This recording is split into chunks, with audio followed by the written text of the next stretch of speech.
श्री शिवाय नमस्तुभ्य। हर हर महादेव। मित्रों, नाग पंचमी का पावन पर्व भगवान शिव और नाग देवताओं की आराधना का विशेष दिन माना जाता है।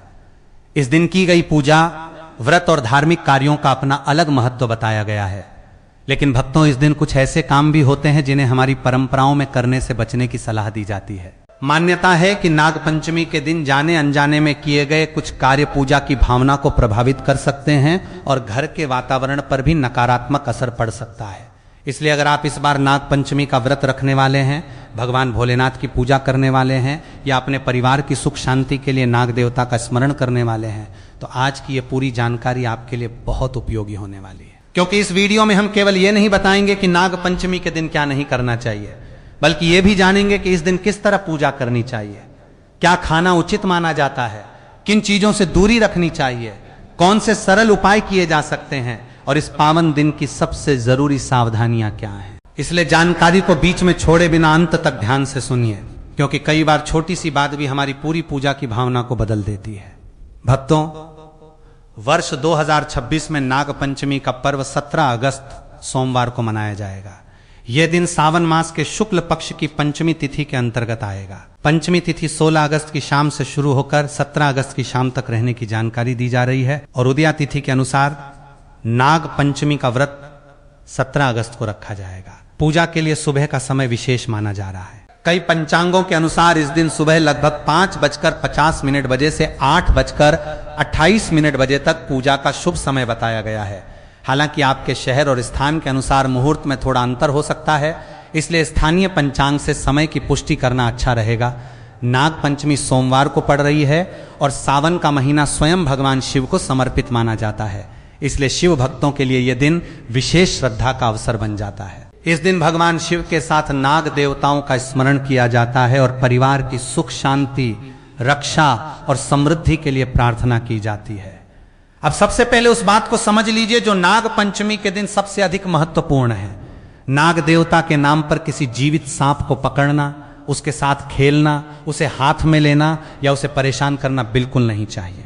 कई जगह लोग नाग पंचमी के दिन सांपों को दूध पिलाने की कोशिश करते हैं, लेकिन वास्तव में सांप को पकड़कर दूध पिलाना न तो सुरक्षित है और न ही उसके लिए आवश्यक।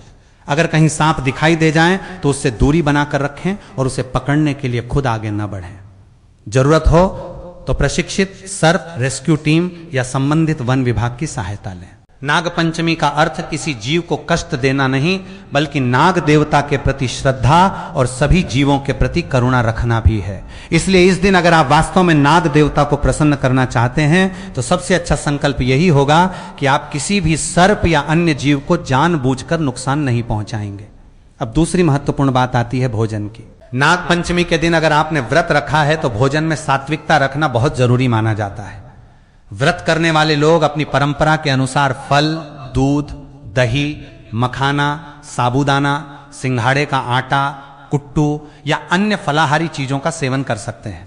केला, सेब, पपीता, अनार और दूसरे मौसमी फल भी लिए जा सकते हैं, लेकिन मांसाहार, शराब और किसी भी तरह के नशे से दूर रहना चाहिए। कई परिवारों में इस दिन प्याज और लहसुन से भी परहेज किया जाता है। चावल और सामान्य अनाज को भी कई स्थानों पर व्रत के दिन नहीं खाया जाता। हालांकि अलग अलग क्षेत्रों में व्रत की परंपराएं अलग हो सकती हैं, इसलिए अपने परिवार की मान्यता के अनुसार नियम अपनाना उचित रहेगा। सबसे जरूरी बात यह है कि व्रत के नाम पर अपने शरीर को परेशान न करें। यदि आपकी तबीयत ठीक नहीं है, कमजोरी रहती है या कोई स्वास्थ्य संबंधी समस्या है तो निर्जल व्रत रखना जरूरी नहीं है। भगवान की भक्ति केवल भूखे रहने का नाम नहीं है, श्रद्धा और अच्छे आचरण का भी उतना ही महत्व है। नाग पंचमी के दिन तीसरी बात जिसका विशेष ध्यान रखना चाहिए वो है क्रोध और लड़ाई झगड़े से बचना। सोचिए भक्तों, सुबह भगवान शिव की पूजा की, नाग देवता का स्मरण किया और कुछ देर बाद घर में किसी बात को लेकर झगड़ा शुरू हो गया, किसी को अपशब्द कह दिए या किसी का मन दुखा दिया, तो पूजा की भावना ही कमजोर हो जाएगी। इसलिए इस दिन अपनी वाणी पर नियंत्रण रखें। पति पत्नी एक दूसरे से प्रेम से बात करें, घर के बुजुर्गों का सम्मान करें, बच्चों को डांटने के बजाय प्यार से समझाएं और किसी के साथ जानबूझकर विवाद न करें। किसी गरीब, कमजोर या जरूरतमंद व्यक्ति का अपमान करना भी इस पावन दिन उचित नहीं माना जाता। नाग पंचमी हमें केवल पूजा करना नहीं सिखाती, बल्कि अपने व्यवहार में शांति और संयम लाने की भी प्रेरणा देती है। चौथी बात भूमि से जुड़ी हुई है। नाग पंचमी के दिन कई ग्रामीण और पारंपरिक क्षेत्रों में खेत जोतने, हल चलाने, जमीन खोदने या अनावश्यक खुदाई करने से बचने की परंपरा रही है। इसके पीछे धार्मिक मान्यता यह है कि नागों और अनेक छोटे जीवों का संबंध भूमि से माना जाता है और बारिश के मौसम में जमीन के भीतर कई जीव रहते हैं।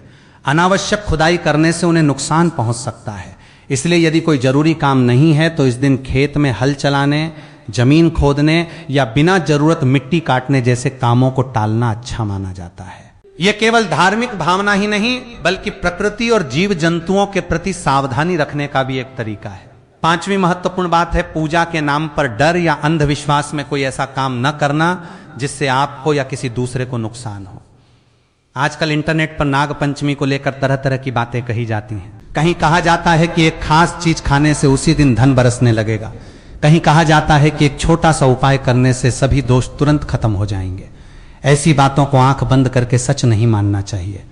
धार्मिक उपाय श्रद्धा और परंपरा का हिस्सा हैं, लेकिन जीवन की हर समस्या का एकमात्र कारण कोई दोष है, ऐसा मान लेना उचित नहीं है। पूजा श्रद्धा से करें, लेकिन अपने कर्म, मेहनत, सही निर्णय और जिम्मेदारियों को भी उतना ही महत्व दें। अब बात करते हैं नाग पंचमी के दिन पूजा करने के सरल तरीके की। सुबह उठकर स्नान करें और स्वच्छ कपड़े पहनें। इसके बाद पूजा स्थान को साफ करें और भगवान शिव तथा नाग देवता का ध्यान करें। यदि आपके घर में नाग देवता की तस्वीर या प्रतिमा है तो उसे साफ स्थान पर रखें। दीपक जलाएं, धूप करें और भगवान शिव को स्वच्छ जल अर्पित करें। बेलपत्र, फूल, चंदन और अक्षत अपनी परंपरा के अनुसार चढ़ा सकते हैं। नाग देवता के सामने भी पुष्प और अक्षत अर्पित करके श्रद्धा से प्रार्थना करें। पूजा के दौरान त नमः शिवाय का जाप करें और नाग देवता के लिए तनागाय नमः या त सर्पेभ्यो नमः का स्मरण कर सकते हैं। मंत्र का जाप कितनी बार करना है, इसे लेकर अलग अलग परंपराएं हैं। इसलिए अपनी सुविधा के अनुसार 11, 21 या 108 बार जाप किया जा सकता है। अगर आप नाग पंचमी के दिन कोई विशेष उपाय करना चाहते हैं तो बहुत कठिन उपाय करने की जरूरत नहीं है। सुबह या शाम भगवान शिव के मंदिर में जाकर जल अर्पित करें और बेलपत्र चढ़ाएं। इसके बाद कुछ समय शांत बैठकर भगवान शिव का ध्यान करें। मन में अपने परिवार के लिए प्रार्थना करें कि घर में शांति बनी रहे, सभी सदस्य स्वस्थ रहें और आपके हाथों से किसी जीव को नुकसान न पहुंचे। अगर आपकी क्षमता हो तो किसी जरूरतमंद व्यक्ति को भोजन या फल दे सकते हैं। दान में सबसे जरूरी चीज भावना है, इसलिए दिखावे के लिए महंगा दान करने की आवश्यकता नहीं है। अपनी क्षमता के अनुसार छोटी सी मदद भी बहुत बड़ी सेवा बन सकती है। नाग पंचमी के दिन घर की सफाई पर भी ध्यान देना चाहिए। मुख्य द्वार को साफ रखें, घर के पूजा स्थान को व्यवस्थित रखें और आसपास गंदगी न रहने दें। कुछ परिवारों में इस दिन मुख्य द्वार पर हल्दी या रोली से शुभ चिन्ह बनाने की परंपरा है। आप भी अपनी पारिवारिक परंपरा के अनुसार ऐसा कर सकते हैं। शाम को मुख्य द्वार या पूजा स्थान पर दीपक जलाकर भगवान शिव का स्मरण करें। ध्यान रखें कि दीपक ऐसी जगह रखें जहां उससे आग लगने का खतरा न हो और बच्चों की पहुंच से दूर हो। अब बात करते हैं उस परंपरा की जिसके बारे में नाग पंचमी के दिन बहुत कुछ कहा जाता है। कई क्षेत्रों में नाग पंचमी के दिन तवे पर रोटी बनाने से बचने की मान्यता है। कुछ लोक परंपराओं में तवे को नाग के फण से प्रतीकात्मक रूप से जोड़ा गया है, इसलिए इस दिन तवा न चढ़ाने की परंपरा कुछ परिवारों में देखने को मिलती है। वहीं कुछ स्थानों पर इस दिन खीर, पूरी, हलवा या अन्य पारंपरिक पकवान बनाने की परंपरा है।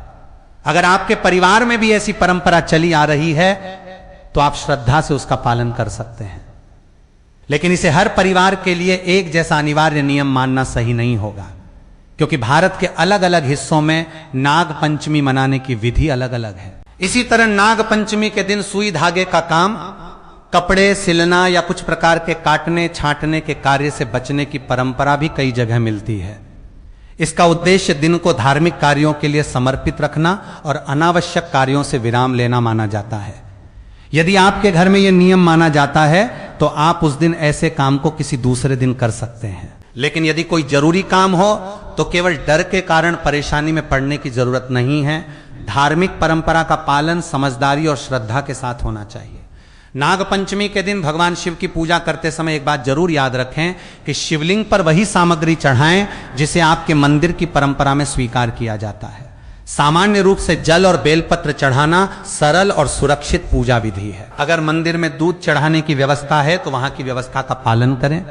दूध को नदी, तालाब या प्राकृतिक जल स्रोत में बहाने से बचें, क्योंकि इससे जल प्रदूषित हो सकता है। पूजा के बाद दूध या अन्य खाद्य सामग्री का उचित उपयोग करें। हमारी श्रद्धा प्रकृति के प्रति जिम्मेदारी से अलग नहीं हो सकती। कई भक्त नाग पंचमी के दिन काल सर्प दोष को लेकर भी परेशान रहते हैं। ज्योतिष की परंपरा में काल सर्प योग को लेकर अलग अलग मत पाए जाते हैं और हर समस्या को इसका परिणाम मानना सही नहीं है। यदि किसी व्यक्ति को अपनी कुंडली को लेकर चिंता है तो किसी योग्य ज्योतिषाचार्य से पूरी कुंडली देखकर सलाह लेना बेहतर है। केवल डर पैदा करने वाली बात सुनकर महंगे उपाय करवाना या किसी के दबाव में आना उचित नहीं है। भगवान शिव की पूजा श्रद्धा से करें और अपने जीवन में अच्छे कर्मों को बढ़ाएं।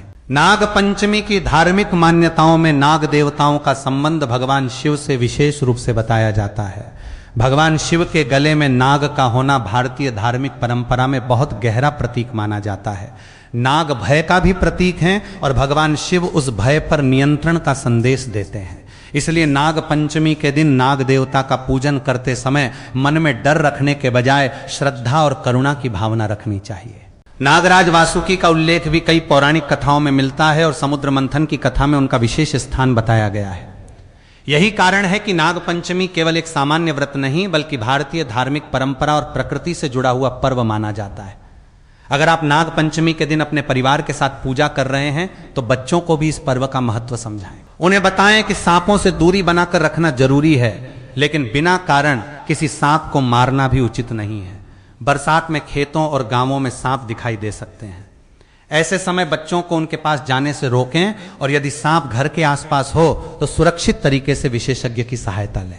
नाग पंचमी पर नाग देवता की पूजा करने का सबसे सुंदर तरीका यही है कि हम वास्तविक जीवन में भी सर्पों और दूसरे जीवों के प्रति दया रखें। अब एक छोटा सा धार्मिक संकल्प आप नाग पंचमी के दिन ले सकते हैं। भगवान शिव के सामने हाथ जोड़कर कहें कि हे भोलेनाथ, मुझे सही रास्ते पर चलने की बुद्धि दें, मेरे मन से क्रोध और अहंकार दूर करें, मेरे परिवार में प्रेम और शांति बनाए रखें और मुझे किसी भी जीव को बिना कारण कष्ट पहुंचाने से बचाएं। हे नाग देवता, सभी जीवों के प्रति मेरे मन में दया और सम्मान की भावना बनाए रखें। इस तरह की प्रार्थना मन को शांत करती है और पूजा का उद्देश्य भी सुंदर बनाती है। नाग पंचमी के दिन गौ सेवा करने की परंपरा भी कई स्थानों पर है। यदि आपके पास सुविधा हो तो गाय को हरा चारा या उचित भोजन दे सकते हैं। इसी तरह किसी पक्षी के लिए पानी रखना, किसी जरूरतमंद को भोजन देना या किसी पशु की सहायता करना भी सेवा का अच्छा माध्यम हो सकता है। सेवा के लिए बहुत पैसा खर्च करना जरूरी नहीं है। छोटी सी मदद भी किसी के लिए बड़ी राहत बन सकती है। अब बात करते हैं नाग पंचमी के दिन महिलाओं के व्रत की। महिलाएं अपनी क्षमता और स्वास्थ्य के अनुसार व्रत रख सकती हैं, फलाहार कर सकती हैं और भगवान शिव की पूजा कर सकती हैं। निर्जल व्रत रखना हर व्यक्ति के लिए जरूरी नहीं है। खासकर गर्भवती महिलाएं, बुजुर्ग, छोटे बच्चे या किसी स्वास्थ्य समस्या से जूझ रहे लोग कठोर उपवास न रखें। यदि किसी महिला को मासिक धर्म हो तो उसे डरने या स्वयं को दोषी समझने की जरूरत नहीं है। पूजा को लेकर अलग अलग परिवारों की अपनी परंपराएं होती हैं। जो परंपरा आपके घर में है उसका सम्मान करते हुए भगवान का स्मरण किया जा सकता है। किसी भी महिला का अपमान करना या उसे अपवित्र कहना उचित नहीं है। नाग पंचमी के दिन दाम्पत्य जीवन में भी प्रेम और संयम बनाए रखने की सलाह दी जाती है। पति पत्नी को छोटी छोटी बातों पर विवाद नहीं करना चाहिए। अगर घर में किसी बात को लेकर तनाव चल रहा है तो इस दिन एक दूसरे से शांति से बात करने का प्रयास करें। धार्मिक पर्व का सबसे अच्छा फल तभी मिलता है जब उसका असर हमारे व्यवहार में दिखाई दे। केवल पूजा के समय शांत रहना और बाकी समय दूसरों को परेशान करना पूजा की मूल भावना के विपरीत है। कुछ लोग नाग पंचमी के दिन बाल या नाखून काटने से भी बचते हैं। कई परिवारों में इस दिन बाल धोने या कुछ विशेष काम न करने की परंपरा भी होती है। ये बातें क्षेत्र और परिवार की मान्यता के अनुसार अलग हो सकती हैं, इसलिए इन्हें धार्मिक परंपरा के रूप में समझें, लेकिन किसी व्यक्ति को इनका पालन न करने पर डराना सही नहीं है। भगवान की भक्ति भय से नहीं बल्कि श्रद्धा से होनी चाहिए। अब एक बात घर की आर्थिक स्थिति को लेकर। नाग पंचमी के दिन कई लोग ये मानते हैं कि उधार देना या लेना घर की आर्थिक स्थिति को प्रभावित कर सकता है। कुछ परिवार इस दिन बड़े आर्थिक लेन देन से बचते हैं। अगर आपकी पारिवारिक परंपरा ऐसी है तो आप बड़े लेन देन को किसी अन्य दिन कर सकते हैं, लेकिन केवल इस डर से किसी जरूरी भुगतान या कानूनी जिम्मेदारी को रोकना ठीक नहीं है। घर की आर्थिक स्थिति बेहतर बनाने के लिए नियमित बचत, सही खर्च और मेहनत भी जरूरी है। भक्तों, नाग पंचमी के दिन अगर आप धन और समृद्धि की प्रार्थना करना चाहते हैं तो भगवान शिव के सामने दीपक जलाकर शांत मन से प्रार्थना करें। इसके बाद अपनी क्षमता के अनुसार किसी जरूरतमंद को भोजन दें। यह उपाय किसी धन की गारंटी नहीं देता, लेकिन सेवा और दान की भावना हमारे मन में सकारात्मकता जरूर बढ़ाती है। घर में धन तभी टिकता है जब खर्च और कमाई दोनों का संतुलन हो। अब रात के समय भगवान शिव का स्मरण करके सोना भी अच्छा माना जाता है। आप पूजा स्थान पर दीपक जलाकर कुछ मिनट नमः शिवाय का जाप कर सकते हैं। अगर कपूर का उपयोग करते हैं तो कमरे में अत्यधिक धुआं न करें और आग की सुरक्षा का ध्यान रखें। छोटे बच्चों और बुजुर्गों को धुएं से परेशानी हो सकती है। पूजा का उद्देश्य घर का वातावरण शांत करना है, इसलिए कोई भी उपाय सावधानी से ही करें। नाग पंचमी के दिन अगर सपने में सांप दिखाई दे तो घबराने की जरूरत नहीं है। कई बार सपने हमारे विचारों, डर या दिन भर देखी सुनी चीजों के कारण भी आते हैं। इसे तुरंत किसी अनहोनी का निश्चित संकेत मान लेना सही नहीं है। भगवान शिव का नाम लें, मन शांत करें और अपने सामान्य जीवन में आगे बढ़ें। अब भक्तों, एक बार उन बातों को अपने मन में दोहरा लीजिए जिन्हें नाग पंचमी के दिन विशेष रूप से ध्यान रखना है। किसी सर्प को नुकसान नहीं पहुंचाना है, नशे और तामसिक चीजों से दूर रहना है, घर में लड़ाई झगड़ा नहीं करना है, अनावश्यक जमीन की खुदाई या जीवों को नुकसान पहुंचाने वाले कामों से बचना है और पूजा के नाम पर किसी भी असुरक्षित काम को नहीं करना है। इसके साथ ही भगवान शिव की पूजा करें, नाग देवता का स्मरण करें, जरूरतमंद की सहायता करें और अपने व्यवहार में शांति बनाए रखें। भक्तों, नाग पंचमी के दिन अगर आप केवल एक ही चीज अपने जीवन में अपनाना चाहते हैं तो वो है करुणा। क्योंकि नाग देवता की पूजा करने के साथ साथ नागों और अन्य जीवों के प्रति दया रखना ही इस पर्व की भावना को और सुंदर बनाता है। किसी जीव को मारकर फिर उसी के नाम पर पूजा करना इस पर्व की भावना नहीं हो सकती। इसलिए पूजा के साथ अपने कर्मों को भी पवित्र रखें। इस दिन भगवान शिव को जल अर्पित करते समय मन में अपनी मनोकामना रखें, लेकिन यह भी कहें कि हे भोलेनाथ, अगर मेरी इच्छा मेरे लिए और मेरे परिवार के लिए उचित है तो उसे पूरा करने की कृपा करें, और अगर मेरे लिए कुछ बेहतर है तो मुझे उसे स्वीकार करने की बुद्धि दें। इस तरह की प्रार्थना मन को बहुत शांति देती है। नाग पंचमी का पर्व हमें यह भी सिखाता है कि प्रकृति में हर जीव का अपना महत्व है। सांप खेतों में चूहों और कई दूसरे जीवों की संख्या को नियंत्रित करने में भूमिका निभाते हैं। इसलिए उन्हें देखकर डरना स्वाभाविक हो सकता है, लेकिन बिना कारण उन्हें मारना जरूरी नहीं है। सुरक्षित दूरी रखें और विशेषज्ञ की सहायता लें। धार्मिक आस्था और प्रकृति की रक्षा साथ साथ चल सकती है। तो भक्तों, इस नाग पंचमी पर भगवान शिव के चरणों में यही प्रार्थना करें कि आपके घर में प्रेम बना रहे, परिवार के सभी लोग स्वस्थ और प्रसन्न रहें, किसी के घर में अन्न की कमी न हो, मन में अच्छे विचार रहें और आपके हाथों से किसी जीव को अनावश्यक कष्ट न पहुंचे। नागराज वासुकी और भगवान भोलेनाथ की कृपा से आपके जीवन में शांति और सद्बुद्धि बनी रहे। वर्ष 2026 की नाग पंचमी 17 अगस्त सोमवार को मनाई जाएगी और पंचमी तिथि 16 अगस्त की शाम से 17 अगस्त की शाम तक रहने की जानकारी है। उदया तिथि के अनुसार 17 अगस्त को व्रत और पूजन किया जाएगा। सुबह का पूजा समय लगभग 5:50 बजे से 8:28 बजे तक बताया गया है, लेकिन अपने स्थान के पंचांग से मुहूर्त जरूर जांच लें। व्रत का पारण अगले दिन सूर्योदय के बाद अपनी परंपरा के अनुसार किया जा सकता है। अंत में भक्तों, नाग पंचमी को डर का पर्व नहीं बल्कि श्रद्धा का पर्व बनाइए। भगवान शिव की पूजा कीजिए, नाग देवता का स्मरण कीजिए, अपने घर में शांति रखिए, किसी जीव को नुकसान मत पहुंचाइए और अपनी क्षमता के अनुसार जरूरतमंद की मदद कीजिए। अगर आपने व्रत रखा है तो श्रद्धा से रखिए, लेकिन स्वास्थ्य का भी ध्यान रखिए।